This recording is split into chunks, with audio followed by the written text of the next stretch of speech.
All righty. All right, let's do this. Ladies and gentlemen, as I speak, as I sit, I am here with Blackboard Jungle.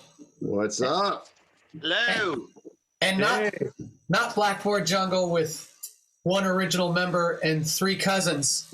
No, the Blackboard Jungle. This is true. The one we all know and love. And that makes me so happy. I'm such a I don't know, not so much a purist, but I just like it. It's, as you guys know, it's an amazing thing when a bunch of guys can stick together. It's not that common. True. Not that you guys are all living in a one-bedroom apartment in West Hollywood anymore, but you're sticking together morally. Yes. You know. Yes. My mom brought that up the other day. She goes, when I said we were recording, she goes, "That's amazing." Yeah, it's cool. That's like 3 decades. It's because we don't live together. Yeah, sure, sure. We won't go like big in depth into the past and all that stuff, but I would just like to know for the people that maybe aren't familiar, what year do you guys remember that did this lineup right here become solidified? April 1990. Wow. I thought it was 89. I say that's 89 filthy because rich. it sounds better. It's a debate. I say 89 because it sounds better, because even though the first 2 years of a decade are the highlight of the 89 just sounds better. Well, I think what Luke meant was this. Yeah. The guys I speak to at this moment. As Tim Fowley said, we were going into the nuclear 90s, if you remember. Hey, man. Nuclear 90s, man. We, well, you guys are old enough to drink as a band now. Yes. Oh my God. Oh my. Actually, hold on. You're way older than that. You're It's your discount. We're old enough to serve in the Senate. yeah, that's right. 31 years, basically. Yeah. That's incredible. It is. And very cool. I would just like to say that it was cool to work with you guys, and I've worked with you in a live music setting where I've played gigs with you guys for many years. On stage with us. Yeah, that's right. But this is cool it was cool to work in the studio with you. And I will say that the one thing that I always, I'm not, you guys could probably vouch for this. I am not a cynical person. That's not what I'm known for. Not at all. But I was a bit cynical about the era in which we occupied the Sunset Strip, because I felt like what I had hoped it to be, which is what I was sort of dabbling in high school, had changed. You know, the gold rush had left, and there was this huge influx of a lot of bands that I thought were terrible, just whatever.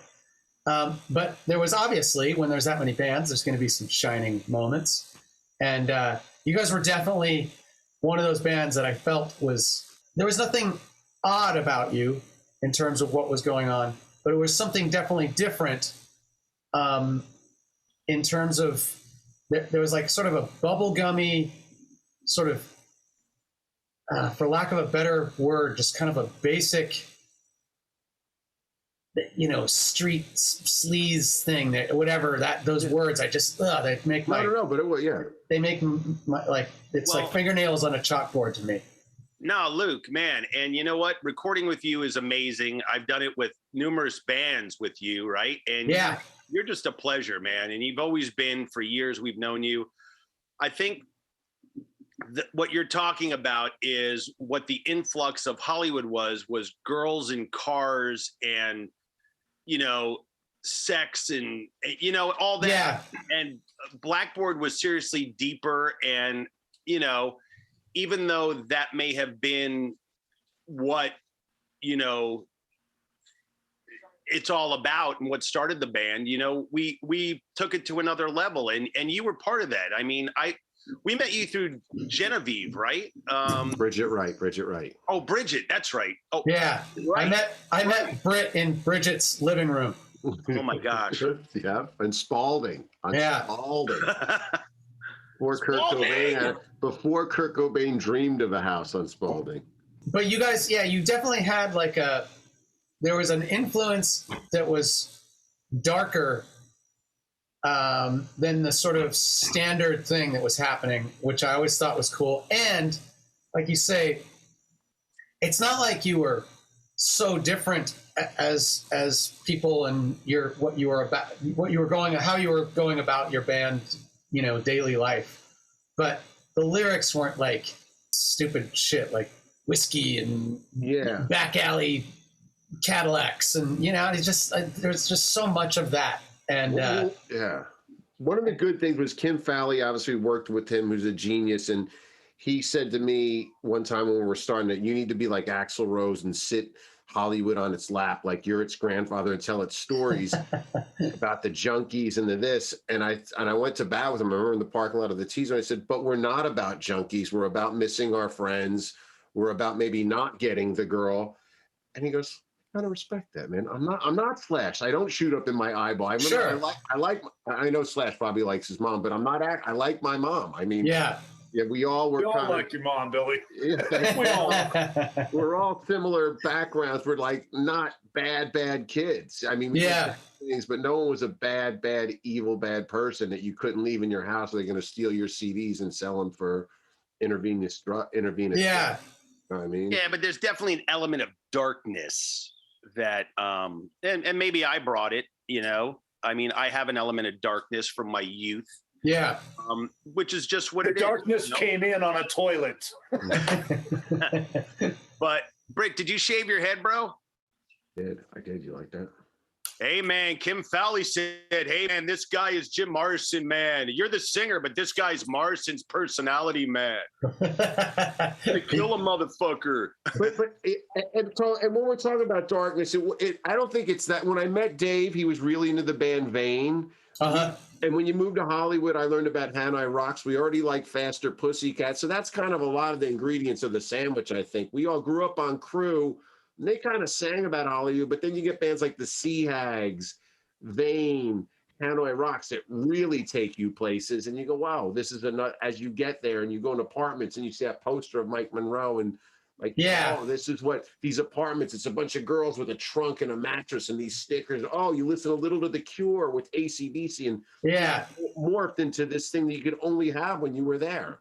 That's what it seemed like to me. That seemed like there was a weird little tinge of The Cure and the Cult and some of these darker kind of things in your guys' music, as opposed to like straight up bubblegum, which there was a whole lot of that going on there too. Yeah. What did Kim Fowley say? Sing and play in key, man. I don't give a fuck what you do. Sing and play in key. But we lived like animals. Joel was selling T-shirts on Hollywood Boulevard. We did do the experience. And one thing he said, it was sort of, you move to Hollywood and it gives you what you're going to write about, because we did the full experience, the buzz code parties, this whole experience, the evil women lying about their age, like we all had evil women in our lives. And so it gives you the experience to write about. You've moved from suburbia where you have your suburban rock and roll existence, but then you come there and it gave it to you to write about if you stay in Hollywood. And now you wrote some new music, and you can really sort of get your arms around that and your head around that because you've been in it and you've moved away from it, as opposed to like you're swimming in it and trying to write, in your, both things work, but I guess it never leaves you. Like you can go to college, it never leaves you. That's formative years. Totally. And I'm sure anyone that listens to old or new Blackboard Jungle will be able to hear what we're talking about. So about the new music, how much, and you can all chime in on this, how much should you concern yourself with the way Blackboard Jungle is supposed to sound when you wrote new music? Because it's been a while. Okay. Not at all? Yeah. Well, for me, I was horrified when I walked in and he was playing like L7 and AC/DC. I didn't know what to do because we had a different sound. But he was so in it, I figured, well, this is where we go. And Joel has his sound, and everybody had evolved. And instead of imitating our old selves for some bands, it's like, well, this is where we're at. And It made sense. It sounded like something with some miles, and very influenced by you, what you were doing with Double Cobra, where it was a lineage. It was a story you're telling. Not that it's an audience of 3 billion people, but there is an audience, and you're telling a story as you get older. And it's nice to have a story to tell along the way, and the music should reflect that as well. Yeah, yeah, totally. I remember writing lyrics as a kid, and it was like painful because my life was so like incomplete, and so I hadn't lived anything. You know what I mean? And I kind of wish I would have just written about like the way I felt walking down the hallway in high school. But I was like, I need to be more bitching than that. I can't write about that. But so I wrote about shit I didn't know about, and the songs are like I can't even listen to them. You know? It's Right. like, I get it. Yeah. very much the opposite of what's happening here. It's just so now you've lived so much, and there's so much to write about. It's Totally. whatever. It's like, is there more on the horizon? I mean, that's a sort of a dumb question to ask a band that's been around for 31 years. Like, until they rip the mic out of your cold dead hand, why even stop? But is there a plan for more? Why don't you answer, As Joel? long as we're alive, you know, and we have the opportunity to make music as for people, why not? You know what I mean? It's like, you know, Britt came to me heartfelt. We've been through shit for years, and he just said, "Hey man, why not try this?" And I was like, "You're absolutely right, dude. Like, we all need this." And this was the best recording situation that I ever did. It was the easiest, smoothest. I know Britt set it up. You set it up, Luke. Dave, you helped. Joel, you were there. You said, you know, wait here. We'll be right with you for your what did I say? I'm here for the interview. And you were like, we'll be right with you, sir. You know, we had a blast, and we had a great time up there that day. And you know, I think if we can keep doing it as painless as possible, because music, as you know, Luke, is pain. And there was a lot of pain in bands. It's a relationship between 4 people or 5 people, and you're married 4 or 5 times. And, you know, and it's not the best marriage in the world, but they're your brothers. And if we can do it again, we'll do it. And you need a system. That's what I've learned as I get older. Like you said, you need a system. I need to keep Dave separate from these 3 as we do it, or they will implode. It's just what will happen. I like keeping them separate. And I sat in the lake with Dave, and I'm, you know, at your house with these guys. So keep them separate, because something can bust. It's like, now I get why if Steven Tyler and Joe Perry just walk on stage and don't communicate a ton between them, because even something like this, you learn about each other. I feel like there's moves that have to be made to make it last. And I would like to do 2 songs here and there. Like, this is one color, maybe in a different color the next time. It's more emotional, like Missing Friends and stuff. What do you think, Joel?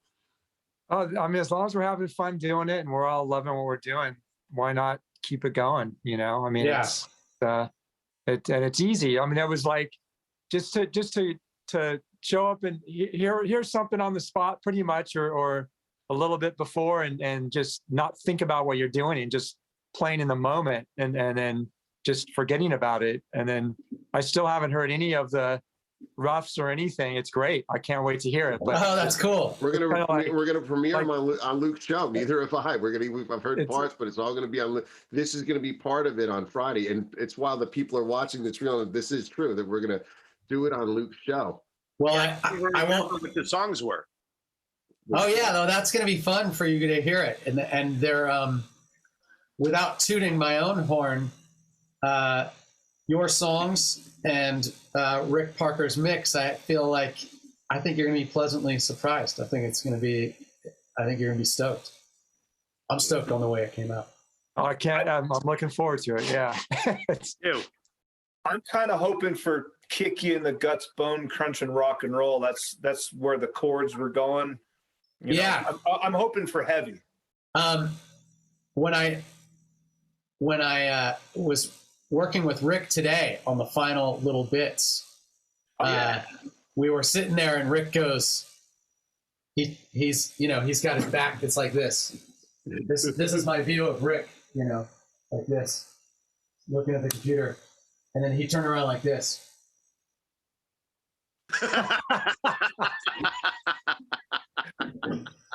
And we know what that face means. Yeah, and he goes, he goes, this guitar player, he's like, I remember him. He's like, he plays angry. I like that. And I said, yeah, well, certainly in this setting, that's his deal, you know. And Dave does play in a way that's not.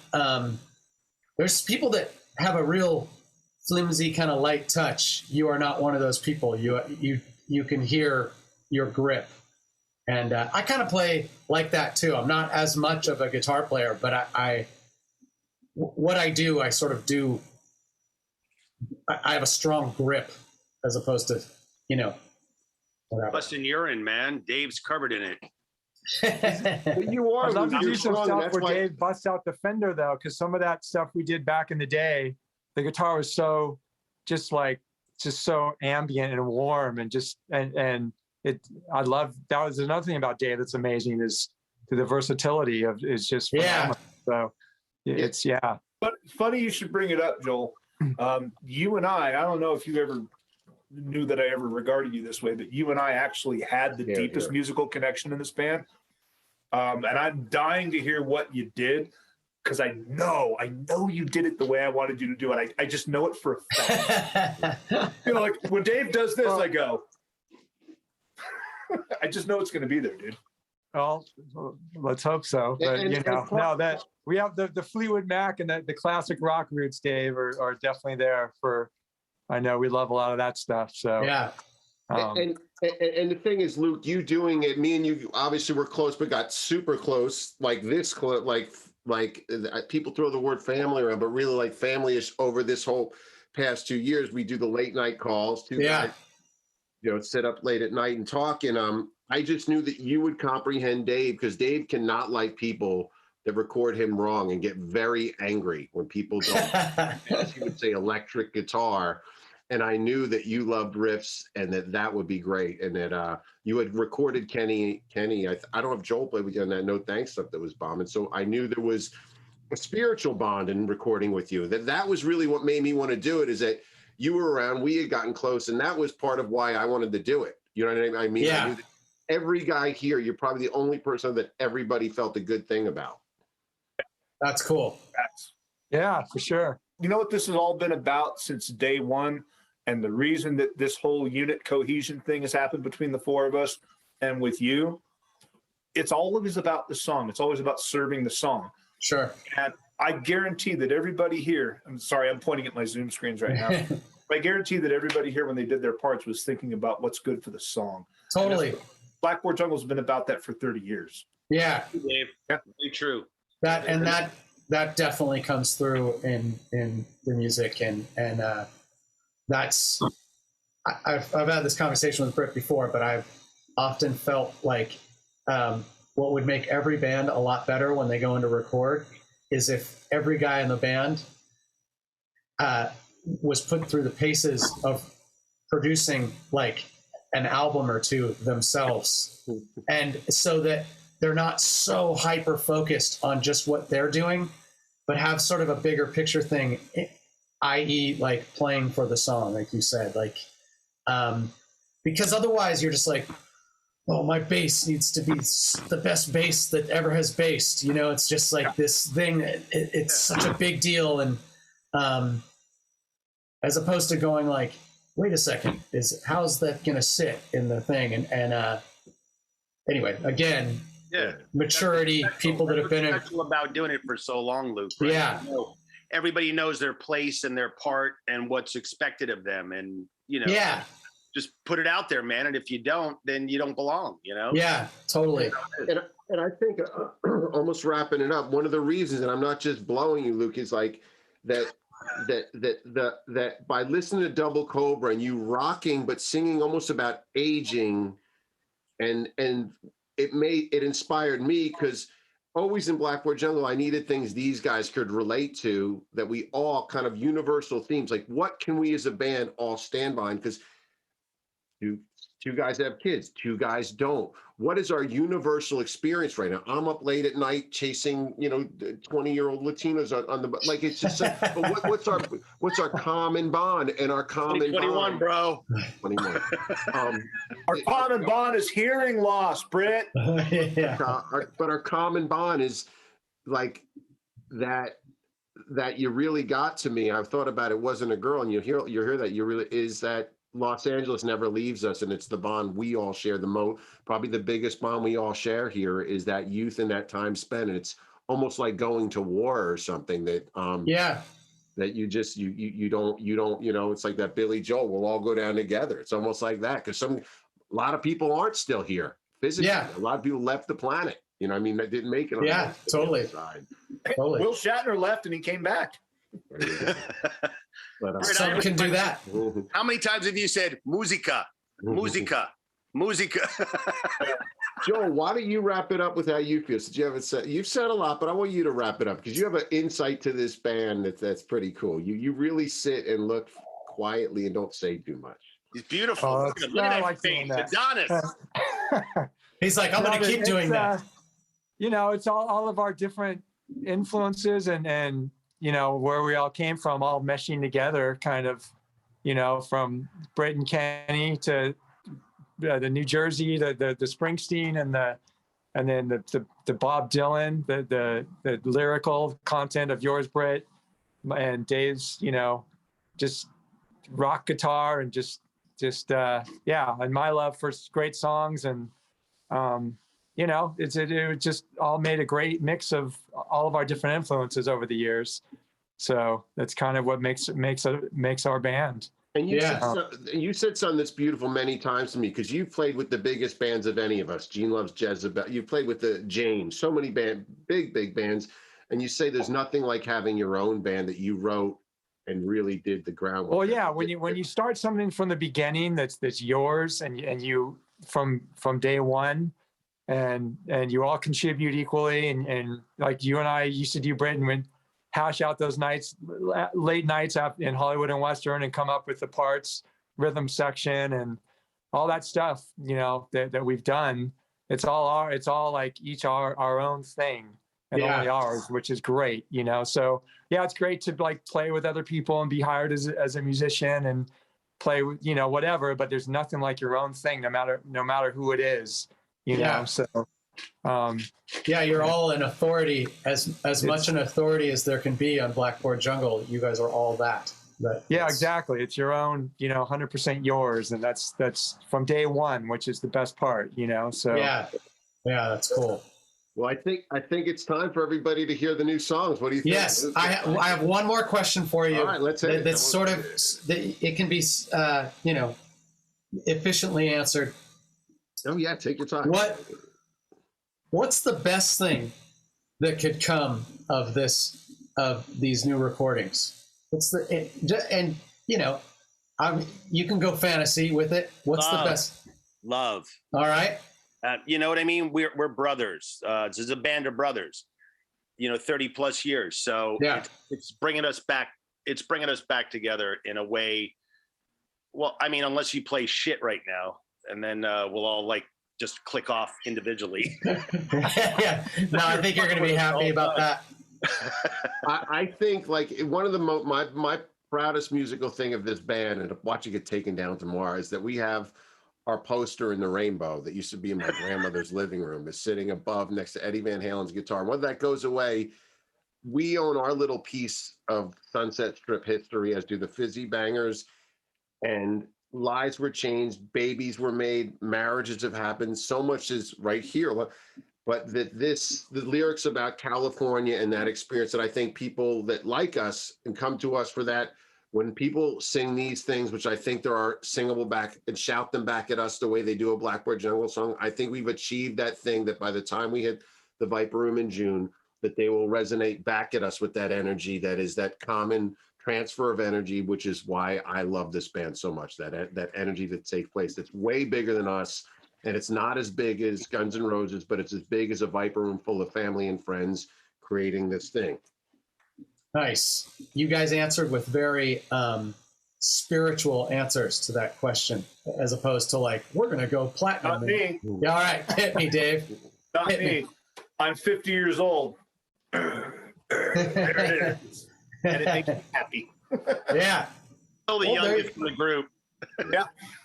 This whole thing's just been fun. So that's the best part about it. If you're not having fun, then don't do it. So that's Definitely. been I kind of disagree, but we are having fun because sometimes it's brutal, man. Sometimes it's brutal. Well, it was fun this round. One day it won't be fun. All right. It's not always fun, but it's brutal. It's brutal. You know, when Dave Zink's pissed about something or in the car, it's fucking rough, man. You ain't on the phone with Dave Zink, man. So I'm still on the phone with that guy, like when he gets pissed. Wait, you said we separated.